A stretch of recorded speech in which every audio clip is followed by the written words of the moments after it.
In the summer of 1912, a small-town lawyer, a retired zoologist, a dentist, and a Jesuit priest stepped into a gravel mine and uncovered the most significant human fossil ever discovered. This sounds like a joke, but it's the genuine account of one of the greatest scientific conspiracies of all time. This conspiracy has spanned over 100 years, involved the suspicious deaths of two of the original perpetrators, and evidence is still being hidden from the public which could prove who was the mastermind behind this fraud. Until recently, these kinds of conspiracy theories were difficult to believe. Scientists are expected to be dispassionate professionals. We regard them as serious skeptics, seekers of truth, who speak about nature as science exposes it, even if the insights disagree from what we expected or hoped to believe. The truth is that scientists are people with dreams, goals, and preconceived notions. They, like everyone else, want certain things to be true, while other things to be false. Scientists ask and debate one another in conferences, and experiments and other work must be described in detail so that other researchers can replicate it. Indeed, any physical or biological specimens must be extensively scrutinized and analyzed to ensure that all assertions are supported by incontrovertible data. Overall, the procedure works well for detecting unintentional errors, such as weaknesses in methodology, as well as uncovering outright fraud. Nevertheless, in the past, checks and balances in research were less stringent, making it feasible to cook data and do other fraudulent acts, throwing the scientific community off balance. People were usually fooled for a brief period of time, but a complex scientific conspiracy may sometimes go undetected for years. That's what happened with Piltdown Man, a forgery that shook the world of science for 4 decades, partly because it was so intricate, but also because many scientists were so easily duped, particularly in England, where the plot was devised. You could believe you've heard everything about Piltdown Man and that the matter is closed. What we've shown is that the tooth from the second Piltdown site, this tooth here, with a very high degree of certainty, came from the same jawbone that was found at Piltdown 1. Charles Dawson, who obviously is a main candidate as the hoaxer, he must have had the whole jaw in his possession. He modified it and planted it at Piltdown 1, and then he kept back part of it and modified and planted this molar at the Piltdown 2 site. However, according to newly acquired information, the conspiracy and lies surrounding this deception continue. The case includes one of the greatest scientists in British history, a man who knew Charles Darwin firsthand. His name was Sir Ray Lancaster, a retired zoologist from the British Museum of Natural History. In a stunning new twist, evidence has emerged indicating that the Piltdown Man was the result of a scientific conspiracy organised by Dr. Lancaster, the former head of the British Museum. Dr. Lancaster was forced to retire from the museum in 1907 owing to a disagreement with his supervisor, but he hoped to return and take his boss's position. Piltdown Man may be his ticket to becoming the most powerful scientist in Britain and possibly the world. If the plan failed, he could blame Charles Dawson, a lawyer and amateur archaeologist and the original discoverer of the fossils. Nonetheless, nothing like this kind of conspiracy could ever happen nowadays. The Piltdown Man team, led by Dr. Smith Woodward of the Natural History Museum, hired a local dental surgeon, Dr. Underwood, to take X-rays of the Piltdown Man head and pronounce it a genuinely ancient fossil. The most astonishing aspect of this conspiracy is that both Dr. Lancaster and Dr. Underwood produced books that detailed the orangutan's skull, jaw, and teeth. How could both of these experts have missed the Piltdown jaw as being from an orangutan? It defies comprehension that these men, on whose expert opinions Dr. Smith Woodward depended, observed nothing unusual about the fossils. Lancaster and his apprentice, Dr. Pycraft of the British Museum, authored numerous pieces for newspapers to influence the public.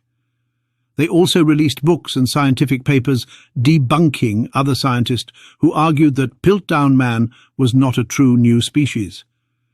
There is still a pervasive and harmful myth that the scientists back in 1914 did not have the expertise and the technology to prove that the Piltdown Man was a fraud. But this is untrue.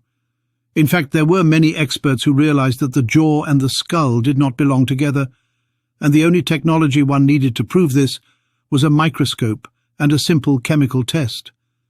But scientists that were not part of the conspiracy were never allowed to conduct their own tests, and in most cases they only had access to a replica of the fossil, not the real thing. The fossil was in fact an orangutan jawbone paired with a 500-year-old modern human brain case.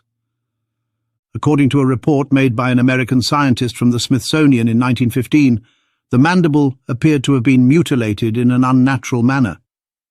Several British scientists made similar assertions at the time, with one even correctly saying that the mandible resembled that of a young female orangutan.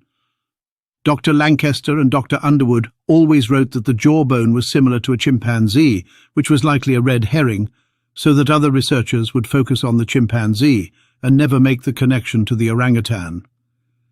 Nonetheless, when another dentist questioned why the teeth appeared to be worn so flat, on one occasion Dr. Underwood wrote that in fact he had seen orangutan teeth that were worn very flat, such as in the fossil jawbone. This evidence is a shocking discovery because Dr. Underwood and Dr. Lancaster have never been suggested as possibly suspects in the conspiracy. The location of the fossil discovery was Sussex, England, near the small town of PILTDOWN. Sometime around 1912, someone buried human skull fragments and a young female orangutan mandible in a gravel pit, after staining them with various chemical mixtures. The forger additionally filed the teeth in the jaw and removed apish characteristics from the bone. The perpetrator gathered a variety of mammal bones and teeth, as well as actual specimens from the Pleistocene and Pliocene geologic epochs, and placed them across the whole to give the impression that everything was approximately 1 million years old. Finally, the culprit tossed in some bogus flint tools with the ultimate goal of recreating the long-sought missing link between humans and apes. The conspiracy worked for a variety of reasons. To begin with, the forgers were well aware of what he was doing. The forgery itself comprised a plethora of plausible, confirmatory evidence. Second, the concept of human development from ape-like predecessors was relatively fresh, with ideas sprouting and expanding quickly. Indeed, Charles Darwin had died only 30 years before. Most crucially, the PILTDOWN forgery emerged from a perfect storm of scientific and non-scientific events. Notably, period coincided with significant paleoanthropological finds in Germany, France, and elsewhere throughout the world. With Neanderthal man and Homo heidelbergensis bones discovered in Germany, France and other parts of the continent, Dr. Lancaster and the Natural History Museum wanted in on the action. Scientists in Germany and France were well funded, with entire institutes dedicated to the research of human paleontology. The PILTDOWN man was nationalistic, thus the PILTDOWN discoverers were hailed as national heroes, particularly Charles Dawson, who had discovered the skull first. As a result of the unique combination of a primitive jawbone with a modern-looking brain case, the ancient species was assigned the scientific name Eoanthropus dawsoni. Some scientists in England, both professional and amateur scientists, were eager to find a human progenitor that might compete with Germany's discoveries of extinct human species. They desired a missing link on English soil so desperately that they fell for the trap. This is the tendency to accept evidence that appears to support one's beliefs while rejecting all data that contradicts them. Imagine the ramifications if a conspiracy takes over debate of a significant scientific problem. In this case, a culture existed in one of Britain's most prestigious scientific institutes, Natural History Museum, where professional rivalry was severe and high-profile accomplishment might lead to knighthood. To gain a sense of what happened, we need to understand some of the main individuals who emerged when the so-called PILTDOWN man made his public debut. Charles Dawson was a lawyer in Sussex, who also enjoyed amateur archaeology and collecting antiques. He aspired to a position in academia and was always interacting with scientists around London. Dawson had a fair amount of geological knowledge for an amateur, particularly about Sussex, a region where Stone Age artifacts had recently been found. Seeing some unusually coloured pebbles near a farm led him to a pit where workers were excavating to repair a road. The gravel appeared to be very old, so Dawson requested the workmen to save any bones, teeth, or other objects they discovered while digging. According to Dawson, the workers discovered a fractured human-like cranium and delivered it to him sometime in 1908. The bones of the cranium, the section of the skull that houses the brain, appeared exceptionally thick, therefore he assumed the skull was very ancient. Dawson hoped it belonged to a human ancestral species, one that could compete with the Germans' famous Neanderthal man, known since the mid-19th century, as well as another newly found species in Germany known as Homo heidelbergensis. Dawson scoured the small gravel mine for further fossils and found none, but he soon met Teilhard de Chardin, a Jesuit French priest-philosopher who was also a qualified geologist and paleontologist. Dawson and de Chardin began searching the pit together in 1909, eventually discovering additional skull fragments. In early 1911, they discovered one of the animal fossils planted by the forger, a big tooth that de Chardin believed was from an extinct hippopotamus, but they needed confirmation from a specialist. Dawson wrote to Arthur Smith Woodward, an expert in fossil fish and head of the paleontology department at the Natural History Museum in London. Smith Woodward examined the tooth and concluded it was from an extinct Pleistocene hippopotamus. This piqued his interest, so he joined Dawson and de Chardin in their search for the pit. The perpetrator buried over 40 distinct components while fabricating the fake.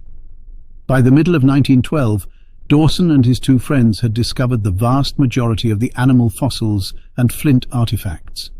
This led them to believe that all of the items, including the skull, were between several 100,000 and 1,000,000 years old. Then, one day in that summer, while de Chardin was travelling in France, Dawson and Smith Woodward discovered the partial orangutan mandible which the forger had planted. To determine that the jaw was from an ape, an anatomist would have examined the section of the jaw that articulates with the rest of the skull. Because an ape jaw only moves up and down, whereas a human jaw can move side to side, the articulation between apes and humans differs significantly. But the ends of the mandible were absent. An anatomist would then look at the chin region. The one spot on the chin that would have shown that the mandible belonged to an ape was also absent.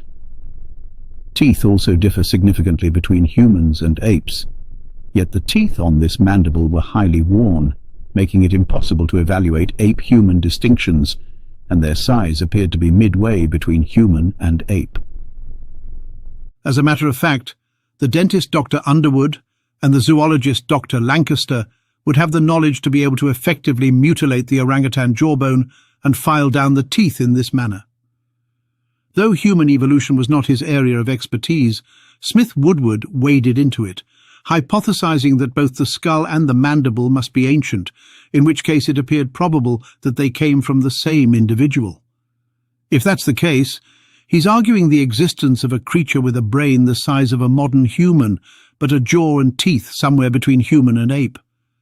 Dr. Lancaster was a strong supporter of this hypothesis, and he wrote about it multiple times, notably in a book published in 1915 that included explored Piltdown man, whom he referred to as the missing link. Nonetheless, this depiction contradicts what we now know about the evolution of humans from our ape-like forebears. Today we know that our ancestors walked upright first and gained larger brains much later, but in 1912 some paleoanthropologists believed otherwise. They believed that the large brain had begun to develop while our ancestors were still walking like apes. Along with this, there was the theory that the modern jaw evolved after the brain. Paleoanthropologists were so fascinated by the idea of brain expansion leading the way that they had fallen victim to the conspiracy. Indeed, obvious evidence was so neglected by Dr. Smith Woodward and his assistant Dr. Pycraft, he may not have been aware of it. Or at least, he wasn't thinking about it as he examined the newly excavated mandible, the skull from 4 years before, the flint tools, and the mammal bones that were truly ancient.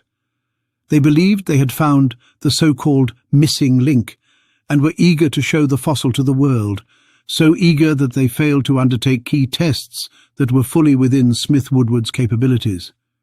For example, he should have analyzed the skull and mandible for organic remnants, such as analyzing the nitrogen concentration. Were these tests purposely avoided, or were they conducted but the results were never made public. This would not have disclosed the bones' exact age, but it would have demonstrated that they were not hundreds of thousands of years old, thus revealing the fraud. Smith-Woodward could also have examined the teeth using a magnifying glass, which would have revealed that they had been filed. By avoiding such testing, he was effectively dismissing the possibility that bones from different time periods had ended up in the same gravel pit, either accidentally or on purpose.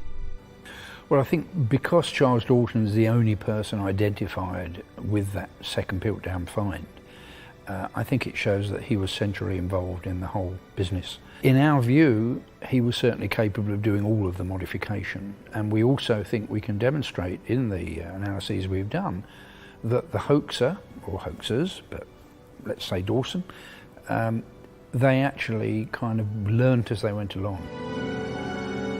In fact, Smith-Woodward was criticised at the time for his lack of leadership, and some scientists were genuinely perplexed at his dogmatic views of the fossil and unwillingness to listen to scientists outside of his small circle. Meanwhile, Dr. Lancaster actually wrote to Dr. Smith-Woodward that he believed there could be the bones of a dozen of these ancient species at the site. Lancaster also wrote in his book that the Piltdown man was one of the most important fossils discoveries of all time, and that its significance was actually underappreciated. It is obvious from his books and letters the scientists at the British Natural History Museum were in lockstep with Dr. Lancaster's views. On December 18, 1912, Dawson and Smith-Woodward presented the skull and mandible, as well as other specimens from the gravel pit, to the British Geological Society in a meeting. This meeting was immortalised in painting and included all of the conspirators as well as several other scientists. Reporters and photographers were present, and the story took off in the media with the assistance of Dr. Lancaster and other scientists whom he persuaded to cooperate. If the forgery was uncovered, the scientists could always blame Charles Dawson or one of his workmen for planting the fossils. In fact, Lancaster in his writings always left some doubt about whether the skull and mandible were from the same individual, usually in the form of an asterisk at the end of his writings, so he could say he had been skeptical. Indeed, there were naysayers from the outset. The lack of an articulating end of the mandible was a big issue. At the Geological Association meeting, the anatomist, Dr. Arthur Keith, and the dentist, Dr. Underwood, observed that the mandible was too apish, and the cranium and face were too human to belong to the same person. The dentist also stated that the wear on the teeth made no sense, whether in a human or an ape. Nobody took them seriously at first, but within a few months, scientists pointed out that a canine tooth was missing from the mandible, which could settle the issue if just one could be discovered. Indeed, it did not take that long for this missing canine to be discovered. Remarkably, in the late summer of 1913, Teilhard de Chardin, who had returned from France, discovered a canine tooth in the Piltdown gravel pit alongside Dawson. Its size and shape corresponded to the features expected for it, and the suspicious voices were mostly hushed. This series of events seemed to have been part of the plan from the beginning. But the entire extent of the conspiracy had not yet become clear. Perhaps worse than ignoring the unusually worn-down teeth, Dawson's team, particularly Smith-Woodward, failed to understand the significance of an unusual object unearthed behind a hedge near the gravel pit in 1915, one of the last specimens uncovered at the Piltdown site. The object was carved from elephant bone in a pattern that could only be created with metal tools, and it took the shape of a flattened wide stick, narrowing on one side, presumably where it was meant to be held. Almost everyone who looks at it today comes to the same conclusion. It looks like a cricket bat. Someone, either the forger or someone who detected the forgery and wanted to expose it, likely manufactured the object as a punchline. Thus, the missing link was both the first Englishman and the first cricketer. The name Martin Hinton often appears linked to this discovery. Hinton worked as a biologist and fossil authenticator at the British Museum and started as an intern in 1910. He was also a noted practical joker who feuded with Smith-Woodward. Thus there's a lot of suspicion that the cricket bat was Hinton's creation. Letters from Hinton and an American colleague indicate that Hinton felt the Piltdown site was a ruse and Dawson was a phony. given that his rival, Smith Woodward, had put so much effort into Piltdown and was gaining fame from it. Hinton may have planted the Stone Age cricket bat to blow the lid off the conspiracy, causing Smith Woodward the ultimate embarrassment. Nevertheless, if that was the objective, it backfired. Smith Woodward and Dawson, completely missing the punchline, issued a scientific report hypothesizing that the artifact was some form of bone tool invented by Eoanthropus dawsoni for an unknown Stone Age use. It may appear unbelievable, but such was the strength of the conspiracy for Piltdown Man that even such an obvious forgery as the cricket bat was deemed to be an incredible scientific discovery. Charles Dawson suddenly died in 1916 at the age of 52. But before that, he told Woodward about a second skull he had lately unearthed at a spot about 3 kilometers from the gravel mine. There was no mandible to go with the rest of the skull this time, but there was a tooth that looked like the teeth from the other skull. Of course it did, as it had also been filed down to look more human. Smith Woodward revealed the second skull to the public in 1917, despite the fact that no one knew the actual location of Dawson's alleged second dig site. It remains something of mystery why Smith Woodward took 2 years to announce this second discovery to the world. In addition to diverting attention away from genuine fossil discoveries, the Piltdown forgery impacted the careers of its discoverers, with Smith Woodward serving as an extreme example. In fact, Smith Woodward would eventually be knighted for his scientific contributions and continued digging at the Piltdown site for another 20 years. Throughout the 1920s, the majority of his research was focused on Piltdown Man, and he continued to dig for more than 2 decades after the last Piltdown specimens were recovered, always expecting to discover more. And just before his death in 1948, Smith Woodward wrote a book where he affirmed Eoanthropus dawsoni is the missing link. By 1920, most of the world had realized the Piltdown Man was a fraud, or at least a mistake. For the British, it took a little longer. In 1949, Dr. Oakley and Dr. Parsons, both Museum of Natural History scholars, examined the original Piltdown skull and mandible to determine fluorine concentration. Their study demonstrated that the mandible did not date from the same time period as the other skull bones, and none of the bones were hundreds of thousands of years old. Other examinations revealed tooth had been filed down, staining of all buried specimens, and even the geographic provenance of one piece, an elephant tooth with extremely high radioactivity, indicating that it came from a site in Tunisia. The forgery was officially debunked in 1953, and by 1959, carbon dating technology had advanced enough to date the age the bones more precisely. Shockingly, the skull dates back to the Middle Ages, whereas the mandible is more recent. Recent research of mitochondrial DNA taken from the Piltdown bones has revealed some intriguing new details regarding the deception. It demonstrates, for example, that the orangutan jawbone originated from a single Bornean orangutan, while the skull pieces utilized for the 2 skulls came from 2 or 3 modern human individuals. The forgery spurred the creation of a variety of new scientific procedures that were used to authenticate paleoanthropological artifacts beginning in the 1960s.